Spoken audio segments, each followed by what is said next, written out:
I mean, I'll start with a sad one. Oh, and okay. then I'll end with a happy one. I mean, I only have two, so like. Here we go. Feast of the Roller famine. coaster. So I saw an article where Lady Gaga was talking about yeah. how she was raped when she was 19 by a music producer, who probably is still a music producer, and she got pregnant from it. Oh God, that's awful. She was 19. I know. And so I know it was part of like Oprah's doing this whole new thing with Meghan and Harry. Fine, whatever.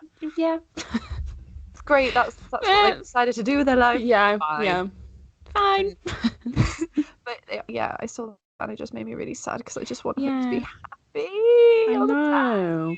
But also like it's just sad because it's like the same story every time.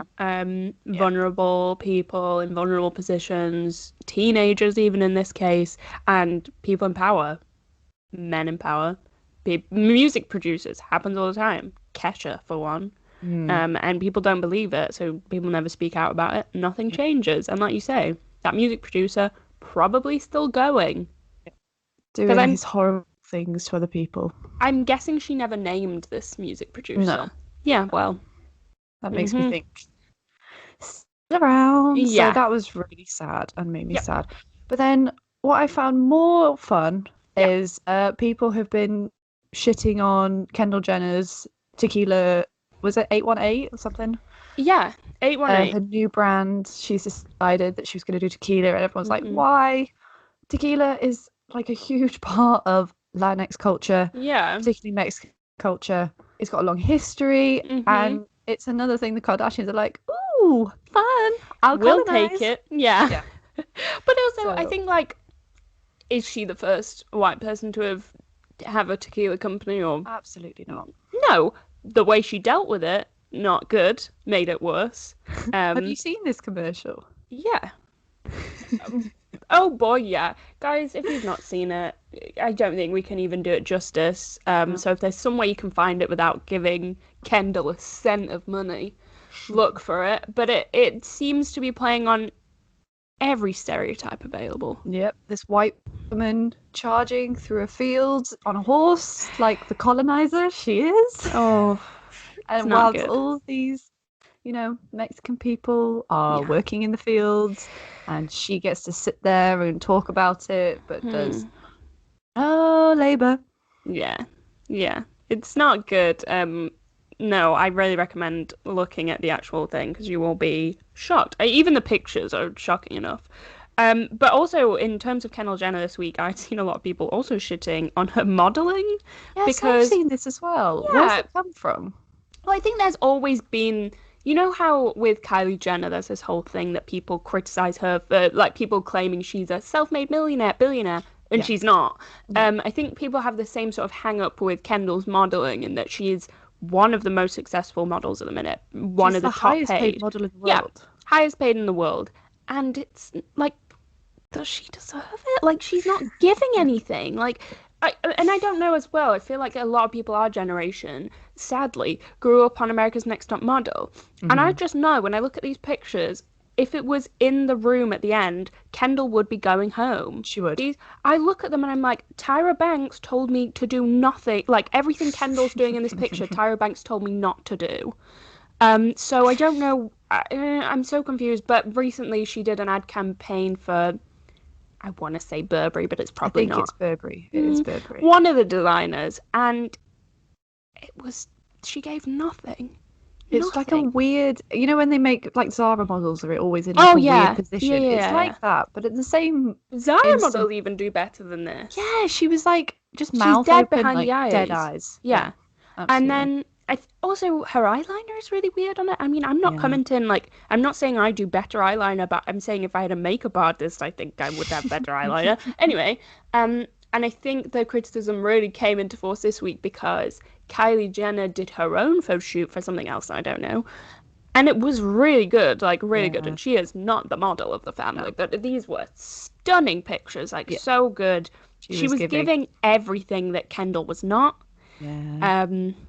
And so, I don't know, people just, again, being like, well, why is this the most paid model in the world? And the answer is nepotism. It's always nepotism. The majority of the top models we have at the minute are from famous families. Yep, Hadid sisters, Cindy Crawford's daughter, Johnny Depp's daughter. Yes. Obviously Kendall.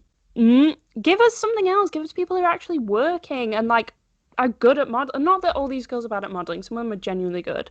But like different models, like we're here for size inclusive, people of color. Yeah. Like, do we really need another white, skinny, famous daughter of someone? No, because the thing is, like, for modeling to exist now, high fashion modeling that's just going to show as like one body type. Yeah. I only really want to see it if you're doing it in an artistic way, because otherwise I'm just like, well, I'm so aware of what I'm looking at is just one body type in very expensive clothes I'll never buy. So I want to at least see it be an art form if you're going to be terrible.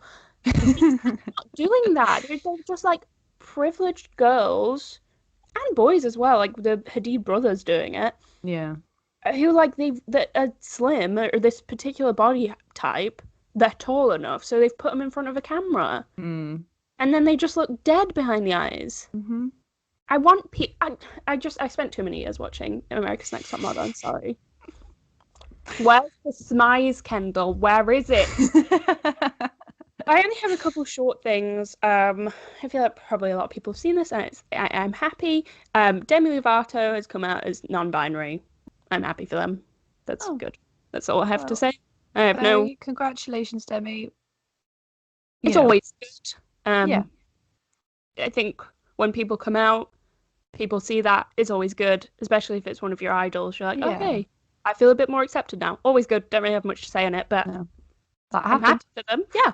Another thing that kind of I don't really have much to say on, but it happened. Ariana Grande got married kind of in secret this week. Good for her. Who did she marry? This man. Someone told him. I wish I could give credit to this, but I don't know where I saw it. Like a discount Pete Davidson. They're a similar vibe. You would think he was punching a bit, but as long as she's happy. Yeah. I don't know what he does, who he is. I just hope everyone's happy there. Have a nice marriage. Well done, guys. Yeah. Congrats. One really small thing as well, but I'm just mentioning it because I think it's so irrelevant. Ryland Adams Podcast is like in drama again. Is it? But I thought it had ended just because I never see anything about it anymore, because there was obviously throwback all the drama when the Trisha, Shane, Ryland split happened. Yeah. I just assumed it kind of they'd maybe stopped doing it, or maybe they did the occasional one, but apparently it's still going full force. What did they even talk about? That's what I want to know. Now, because if you'll remember, after all the Trisha drama, Ryland did this thing where he was like, because I'm someone like a celebrity, in quotes, who's got into drama, I now feel bad about talking about other celebrities' drama, so I'm going to stop doing that, despite the fact that the podcast is called The Sip, based on tea. So now they have, like, they just do random, like, kind of YouTube-y things. I think it's essentially kind of what his YouTube was like, but it's a podcast. Which, no offense, but I mean, people probably say the same about us, but it just lacks total originality at this point. It's just like for the sake of it.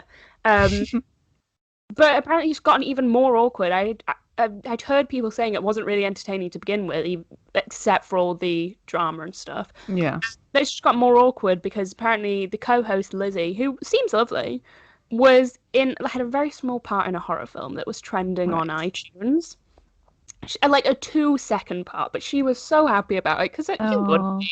Yeah. And she had to talk about it, and Ryland was just getting annoyed with her. And then when she eventually was like, "Oh, I show you the clip," and was trying to show you it, he was like annoyed that he had to watch it, and then he was like, "That's it," and he was annoyed he had to edit it into the podcast. I don't even think he does the editing. I think Shane does. And what else is Shane doing now? Nothing. So, and then he did another podcast the week after, I guess, where they addressed this and that it was apparently awkward because everyone was saying that there was tension in the podcast in general. They seemed to be bickering a little bit. Right. That Ryland talked over Lizzie a lot. I feel like I'm getting her name wrong. She's Lizzie now. It's Lizzie, yeah. Addressed it in the next podcast, and supposedly he was like, "Yeah, everyone seems to think you're annoyed at me or like angry with me or offended," and she was like, she didn't really say anything. So definitely awkward that. I kind of brought that up because who knew that was still going on? Like, it's one of the fact that occasionally I get like I hear things about Shane and Ryland. I'm like, I really forget about you at this. Absolutely.